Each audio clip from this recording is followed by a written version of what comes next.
Secretary और महंतवाला सदर साहब और अमजद बेग साहब, सलीम रमजानी, अब्दुल्ला सर, नवाब भाई, रब्बानी भाई, तमाम मजलिसी हमारे जिम्मेदार, आज हमारे लोगों का काम देखते हुए आप लोगों ने हमारे पास आकर कबूलियत ली और शमूलियत ली। ये आपकी बहुत बड़ी हमें खुशी है, इस वजह से कि आप लोगों ने लोगों तक के हमारी बात पहुंचा सकते हैं। किस अंदाज में कि ऑटो के अंदर अपनी कोई लेडीज बैठा नहीं रही तो उनको बताना चाहिए कि मजलिस हर तौर पे काम कर सकती है, राशन के मुद्दे पे काम कर सकती है, दवाखाने के मुद्दे पे काम कर रही है और सोशल एक्टिविटी में हर तरीके से एजुकेशन के ऊपर काम कर रही है। तो आप लोग हमारे मजलिस का पैगाम भी एक पहुंचाने का काम बनते हैं।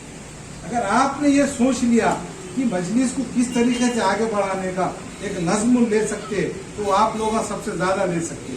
आपके साथ में तमाम दिन भर के अंदर कम से कम 5-50 पैसेंजर आपके ऑटो में बैठते दिन भर के अंदर।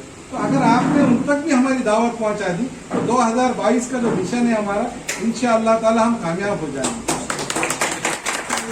ये हमें देख के, हमारी पार्टी को देखकर, असदुद्दीन साहब की क़यादत में हम लोग आगे बढ़ना चाहते हैं। तो आप हमारे से ज्यादा हमारे कायद को देखो।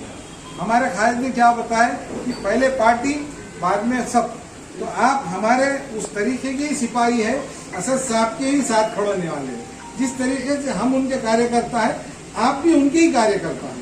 हम आपको एक मीडिएटर का काम कर रहे हैं, आपको जोड़ने का। अगर हमारी पार्टी का जोड़ने का काम होगा तो हमारी संगठना बढ़ेंगी। आज देखो बिहार के अंदर जिस तरीके से लेडीज डोर टू डोर जाकर घर के अंदर जाकर अपना लोगों को हमारी पार्टी से जोड़ने का काम है, तो तमाम पार्टियां परेशान हो चुकी हैं। तो उस तरीके से महाराष्ट्र के अंदर भी हमारा जब काम आगे बढ़ जाएगा, आप लोगों का ताउन रहेगा, तो हम भी उस तरीके से आगे बढ़ जाएंगे। हम देखो हम मिलकर जितना ज्यादा मजलिस को बढ़ाने का काम कर सकते दूसरे कोई लोग नहीं कर सकते। और मजलिस के अंदर भी कुछ लोग हैं मजलिस को आगे बढ़ना नहीं दे रहे। जब से मैं, फिरोज लाला, अमजद बेग, हमारी तमाम टीम ये मजलिस को आगे ले जाने का काम कर रहे हैं। आप सबको मालूम है, हम राजकारण में अब हमको कम से कम 11 महीने हो चुके हैं और हमारे फिरोज लाला साहब को मेरे ख्याल से 2 साल हो चुके हैं। तो हम लोग जो मजलिस की स्पीड है, तो आज हम 10 साल आगे जो हमारी मजलिस थी उसके मुकाबले में हम ज्यादा चल रहे हैं, क्योंकि हमारा जो वोट परसेंटेज है उससे बढ़ गया है हम गई बारी से। तो इसका मतलब आप लोगों की हर ताकत हमें लग गई, तो हम महापालिका में हमारे 30 से 35 नगर सेवक चुनकर आ सकते हैं। तो ये सब आप लोगों की अगर से पूरी कोशिश रहेंगी, दिन भर में आप थोड़ा बहुत भी लोगों को कन्विंस करेंगे, वो बात हमारी पार्टी के लिए फायदेमंद पहुंचेगी। और आपको जहाँ भी अड़चन है, परेशानी है, हम आपके लिए तैयार है कभी भी आपके खिदमत करने के लिए। एतमाद रखिए, यकीन रखिए कि मजलिस इत्तेहादुल मुस्लिमीन का क़याम न सिर्फ मुसलमानों के लिए बल्कि तमाम मजलूमों के हक के लिए लड़ने के लिए हुआ है। हमारी लड़ाई हमेशा प्रशासन के खिलाफ रही और मजलूमों के हक में रही। आप तमाम मजलिस इत्तेहादुल मुस्लिमीन में शामिल हुए, 1-2 बातें कहकर अपनी बात को खत्म कर देंगे। एक बात यह है कि अब जब ऑटो यूनियन बनाई जा रही है, इससे पहले भी ऑटो यूनियन थी हमारे पास, लेकिन उसमें तादाद ज्यादा बड़ी नहीं, और अब तादाद जब बढ़ रही है तो आपके हाथ में जब पावर्स आ रहे हैं, तो हमको इस बात का ख्याल रखना है कि मजलिस इत्तेहादुल मुस्लिमीन लोगों के काम करने के लिए, लोगों की आसानियां करने के लिए बनाई गई। तो आप लोगों के हाथ में जब ताकत आ जाएगी तो आप मान लीजिए, देख लो नाके का पॉइंट है, आप वहां पर बाज़ाब्ता जिस तरह पहले भी हुआ था कि मेन रोड को छोड़कर जिस तरह आप लोगों ने एक बैरिकेड लगा के अपने ऑटो को खड़े किए थे, एक नज्म नजर आ रहा था, चाहे वो आपकी किसी भी यूनियन की जानिब से हो, लेकिन एक नज्म नजर आ रहा था। जब आपकी यूनियन बनाई जाएगी, आप इस तरह के प्रोग्राम लीजिए, लोगों में एक मैसेज जाने दीजिए कि मजलिस ने जब से ऑटो यूनियन बनाया, आज रोडों पे जो मसाइल होते थे ऑटो की वजह से, वो कम हो रहे हैं या नहीं हो रहे। दूसरी बात, अहम बात यह है कि आप लोगों की उम्रें कम है। मैंने बारहा रोडों पे भी देखा है कि आपके पीछे जो सवारी बैठती है, आप पे एतमाद करके पीछे बैठती है।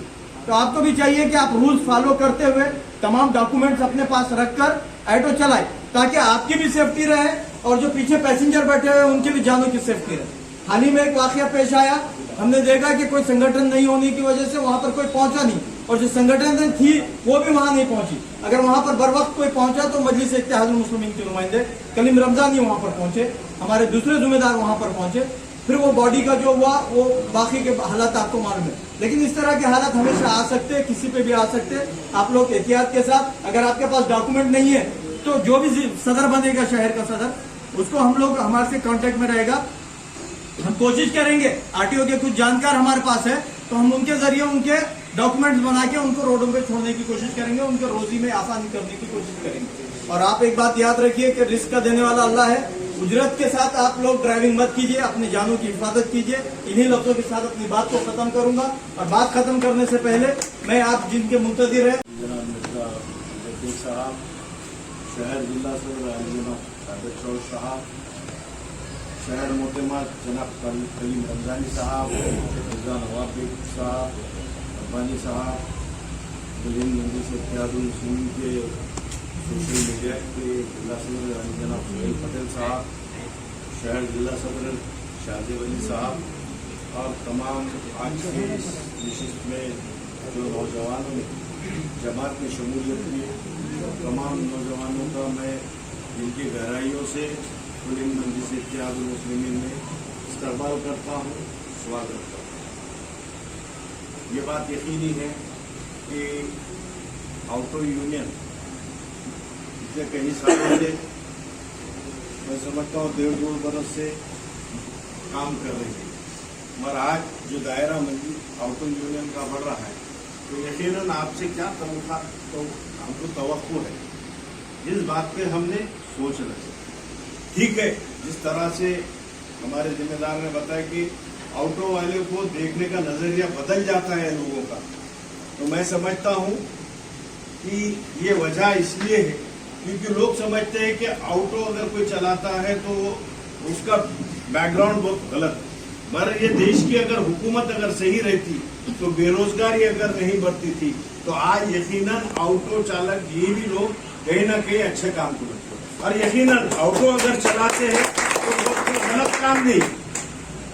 मैं समझता हूँ कि आज से 10 साल पहले जब एक कलेक्टर ऑफिस के अंदर एक प्रोग्राम था, जब परिवहन डिपार्टमेंट के ताल्लुक से रखा गया था, मैं समझता हूँ नवाब साहब आपके थे, तो कलेक्टर साहब के सामने एक बात आई थी। कुछ लोग कह रहे थे कि भाई ऑटो इतना तकलीफ दे रहे, ऑटो ये कर रहे ऑटो। तब भी मैंने यही कहा था कि साहब अगर हमारा शहर अगर सुरक्षित है, सही है, तो ऑटो वालों की वजह से तो वो कैसा, ये बात पूछी जैसी बात, वो कैसा, क्योंकि ऑटो वाला 24 घंटे शहर के अंदर रस्तों पे रहता है, इसके वजह से चोर और बदमाश हिम्मत नहीं करते। अगर हम सही तौर पे और सही तरीके से अगर शहर के अंदर हमने ऑटो पॉइंट्स अगर बना के दिए तो मैं समझता हूँ नांदेड़ के अंदर 20 प्रभाग जिसको आज 81 वार्ड में तब्दील किया गया, तो अब मैं समझता हूँ कि शहर के अंदर हर वार्ड में, हर मोहल्ले का, हर एरिया में एक ऑटो वाला रहता है। जब वो ऑटो वाला निकलता है, काम करता है, तो पहले उसको अपने मोहल्ले की फिक्र होती, अपने घर की फिक्र होती, ये यकीनी। तो तब मैं समझता हूँ कि कलेक्टर साहब ने इस ऑर्डिनेंस को पास किया था कि शहर के मुख्तलिफ इलाकों के ऑटो पॉइंट लगाया है।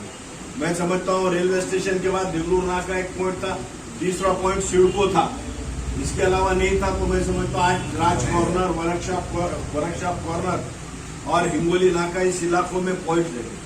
तो यकीनन बहुत से लोग आज भी ये कहते हैं कि भाई ऑटो वाला, मैं समझता हूँ कि नांदेड़ शहर के अंदर ऑटो चालकों के अंदर, मालकों में नहीं मगर चालकों के अंदर पोस्ट ग्रेजुएट लड़के भी आज ऑटो चला रहे हैं। इसलिए चला रहे हैं क्योंकि देश की हुकूमत निकम्मी हुकूमत है, ये बात है। और कोई ताना तनकीद करता है तो मैं समझता हूँ उनके लिए बहुत सी मिसालें। मैं आज से 16 दिन 18 दिन पहले ही पेपर के अंदर एक सांगली सातारा के अंदर एक ऐसा वाकया पेश आया कि एक अफराज ऑटो में बैठकर जा रहा था अपने बेटी के शादी के खरीदी के लिए, जिसके अंदर 1.5 से 2.5 लाख रुपए उसकी कैश थी। तो वो अफराद भूल कर चला गया, मगर वो ऑटो वाले की ईमानदारी दीनदारी थी कि वो ऑटो वाले ने उस पुलिस स्टेशन में जाके वो पैसे जमा करा और जो मालक था पैसों का उसके हवाले पुलिस को। ये यकीनी काम है। अगर यही तरीके से अगर हम काम करें, लोगों तक जाए। आज मजलिस इत्तेहादुल मुस्लिमीन का एजेंडा क्या है? अब बहुत से लोग बोलते, अब हमारे हर ऑटो के अंदर बिरादरान वतन भी बैठते। कभी कभी जब बात आती है तो बात करते हैं मजलिस की, तो उनके जहनों को जो है सो खराब किया है, जो जाती फिरका परस्त सियासी जमातों ने। तो आपका ये फर्ज है कि मजलिस इत्तेहादुल मुस्लिमीन का एजेंडा, मजलिस इत्तेहादुल मुस्लिमीन एक सेक्युलर जमात है जो संविधान के लिए लड़ती है, संविधान के दायरे में रहकर लड़ती है। ये बात बताने का काम आपको। रही बात छोटे से मसाइल हर मोहल्ले में, हर घर में, जिस तरह से शहर सदस्य साहब ने बताया कि क्या मसाइल, दवाखाने के मसाइल है, राशन के मसाइल है, और भी दीगर मसाइल है, सामाजिक है, शैक्षणिक है। तो आप लोग उनको बताइए कि आज मजलिस इत्तेहादुल मुस्लिमीन मैदान के अंदर आके हर तमाम मसलक के फिक्र के लोगों का आज बिरादरान वतन का भी काम करे। तो ये आप लोगों का काम है कि आप मजलिस के अच्छाइयों को उनके साथ पेश कीजिए, और हमारे और आपके महबूब कायद नकीब मिल्लत अलहाज बैरिस्टर असदुद्दीन अवैसी साहब, हबीब मिल्लत अलहाज अकबरुद्दीन अवैसी साहब के हाथ को मजबूत करना है। ये बात को हमको आज़म करके यहाँ से काम करना है। इतनी अपनी बात रखते हुए आप लोगों से रजा लेता हूँ। अल्लाह हाफिज। जय हिंद।